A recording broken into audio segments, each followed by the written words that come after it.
причини, через відсутність часу і там ще щось. 3 тижні ми лише переробляли, монтували. В кінці кінців вийшов продукт, який зараз ми показуємо.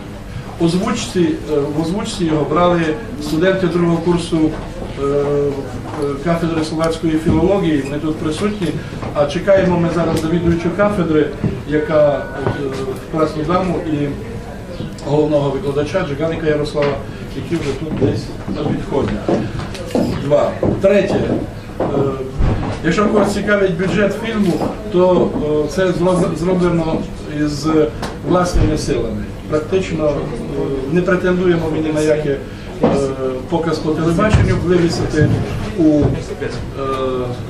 на сайті для перегляду і продовжувати в тому плані далі маленькими 3-4-5 хвилинними загостреними однопроблемними сюжетами. Ось фактично і все. А мета, там в кінці написано, для того, щоб виявити ужгородців, які вболівають за Ужгород, і об'єднати їх, бо справ назбиралося за останній час дуже багато. В фільмі жодного прізвища немає, але всі здогадуються, хто причетний.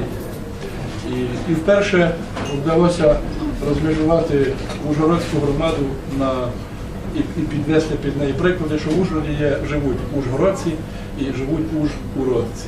Так само, як у Львові живуть львівці і львів'яни. І одні заважають іншим працювати, але одні без других це. Рахуємо до 5 і запускаємо. Сідайте, поїхали. Національний банк з нами, нас сідає вперед на вище.